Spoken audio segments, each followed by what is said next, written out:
हाल ही में आपने देखा होगा बेंगलुरु के एक होटल में रमेश गौड़ा नामी एक शख्स ने अरबी में लिखे कलमा तैयबा के तोगरे को एतराज़ जताते हुए गाली गलौज किया था, जिसके बाद वो वीडियो काफ़ी तेज़ी के साथ वायरल हुआ था।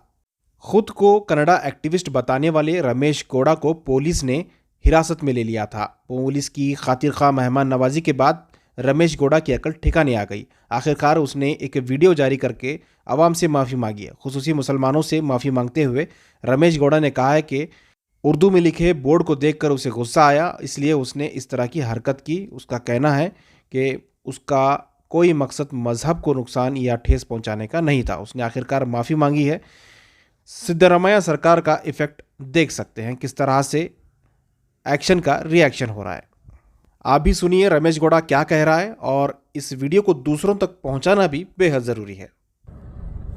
ನಮಸ್ಕಾರ, ನಾನು ರಮೇಶ್ ಗೌಡ ಅಂತ ಮಾತನಾಡೋದು. ಮೊನ್ನೆ ನಡೆದಂತಹ ಘಟನೆಯ ಬಗ್ಗೆ ಮಾತನಾಡ್ತಾ ಇದ್ದೇನೆ.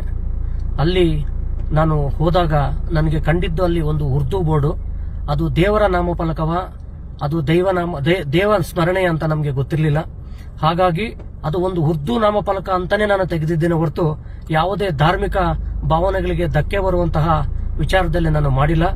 ಆ ಒಂದು ಬೋರ್ಡ್ ಅನ್ನ ತೆಗೆದಿರೋದ್ರಿಂದ ನಿಮಗೇನಾದ್ರೂ ಮನಸ್ಸಿಗೆ ನೋವಾಗಿದ್ದರೆ ನಾನು ಕ್ಷಮೆ ಕೇಳ್ತಾ ಇದ್ದೇನೆ.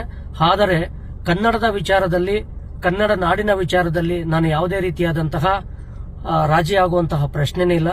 ನೀವು ಸಹ ಕನ್ನಡವನ್ನ ಬಳಸಿ ಅಂತ ಹೇಳ್ತಾ, ಮತ್ತೊಮ್ಮೆ ನಿಮ್ಮ ಭಾವನೆಗಳಿಗೆ ಧಕ್ಕೆ ಆಗಿದ್ದರೆ, ಯಾವುದೇ ನಾನು ಜಾತಿಯ ವಿರುದ್ಧ, ಧರ್ಮದ ವಿರುದ್ಧ, ದೇವರ ವಿರುದ್ಧ ಅಲ್ಲ. ನನಗೆ ಕಂಡಿದ್ದು ಅಲ್ಲಿ ಉರ್ದು ಅಷ್ಟೇ, ಅದು ದೇವರ ನಾಮ ಫಲಕ ಅಂತ ನನಗೆ ಗೊತ್ತಿರಲಿಲ್ಲ. ಹಾಗಾಗಿ ಅದನ್ನ ಕಿತ್ತಿದ್ದೇನೆ. ಅದರಿಂದ ನಿಮ್ಮ ಮನಸ್ಸಿಗೆ ನೋವಾಗಿದ್ದರೆ, ನಿಮ್ಮ ಭಾವನೆಗಳಿಗೆ ಧಕ್ಕೆ ಆಗಿದ್ದರೆ ನಾನು ಕ್ಷಮೆ ಕೇಳ್ತಾ ಇದ್ದೇನೆ. ನಮಸ್ಕಾರ.